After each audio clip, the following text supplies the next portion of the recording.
Good morning to you at home and thanks for your company today. We do begin this morning with breaking news out of Brisbane where a woman has been rescued after being trapped inside a burning home. Yeah, let's go live to Today. Queensland reporter Andrea Crothers at the scene in Virginia. Andrea, what's happened?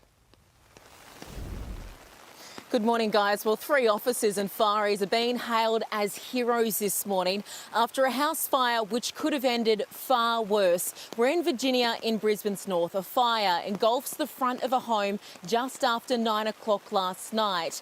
A woman, 37 years old, with mobility issues, is trapped at the rear of the home. So officers enter the home.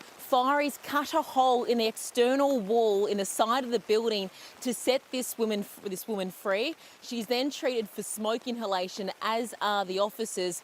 But police have now declared this a crime scene. They are treating this as suspicious. We can expect investigators on scene later this morning. Guys. All right, thanks for that, Andrea. Police are investigating a string of attempted abductions across Melbourne by men in white vans, with a 10-year-old boy the latest to be approached. Live to 9 Melbourne reporter Izabella Stashkovsky. Police are concerned. They certainly are, Jane. Good morning to you. This is terrifying, simply a nightmare situation. This little boy was walking to Boronia Heights Primary. A man in a white van tried to coax him inside that vehicle. He ran all the way to his school grounds. When he got there, he spoke to a teacher and told them what had happened, and that teacher made a panicked phone call to police. Parents are aware of what has happened in that area. They certainly are concerned, and the school is working with them. Well, I'm concerned, and it's a situation that hopefully the school's looking into. It's very uneasy, makes you feel uneasy, but I think the education kids have got nowadays, they're reasonably well versed in what to do and how to deal with these situations. A 15-year-old girl was also approached in Doncaster, a 14-year-old girl in Tullamarine, and an 11-year-old boy in Blackburn. So that makes 4 attempts like this in about 3 weeks' time. I can tell you, Jane, that detectives from all these areas have actually met up to discuss what's happened, and they're trying to see if there's any links between these attempted abductions. At this stage, they haven't found any, and they're certainly appealing to the public for any information to lead to some arrests or potentially charges. Very worrying for parents. Thank you. The teenager acquitted of the murder of Queensland mum Emma Lovell has walked free from court after being sentenced on lesser offences. New Vision released shows the boy in front of the killer, who's seen pulling out a knife, to which the judge said he couldn't be satisfied that the teen saw his co-offender holding the knife. He was found guilty of burglary and assault in company and was released yesterday with time already served. I wanted justice for Emma, I wanted justice for us, and I just don't feel that we've got that. And until things start to change for the court system and the laws are implemented, then how is this ever going to change for us or for anyone going forward? The teen is not under any supervision or probation orders. The families of the Easey St alleged murder victims have watched on in court as the man accused of their murder was formally charged. It was a whirlwind 24 hours for Perry Kurumblies, who was brought back to Australia after living in Athens since 2016. He is now facing 2 counts of murder and 1 count of rape. I think it's not really fair that my sister died in her 20s and this person's still alive at 65. Well, I gave him a dirty look, if that helps him. He didn't look too happy. Kurumblies was remanded into custody and will return to court in February. A Queensland learner driver has been charged following a lengthy police chase down the M1 and across the border.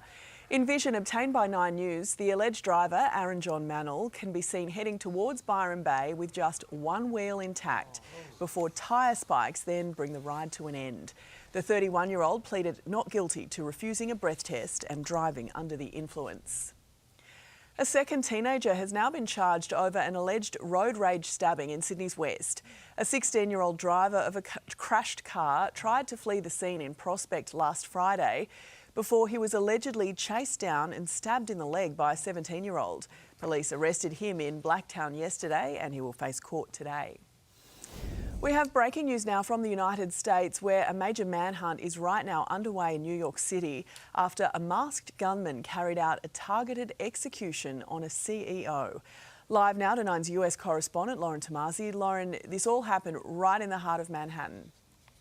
It did, Jane. Just a few blocks away from Times Square, right near Central Park, this masked gunman pulling out a gun and opening fire at an insurance CEO around 6:40 this morning, right in broad daylight. You can see the gunman there holding that weapon. Authorities believe it has a silencer attached to it.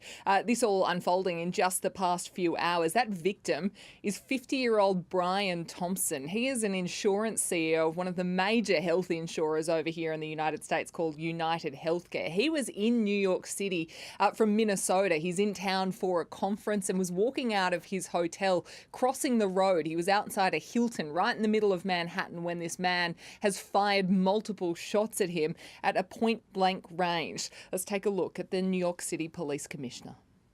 The victim was in New York City to speak at an investor conference. It appears the suspect was lying in wait for several minutes. And as the victim was walking to the conference hotel, the suspect approached from behind and fired several rounds.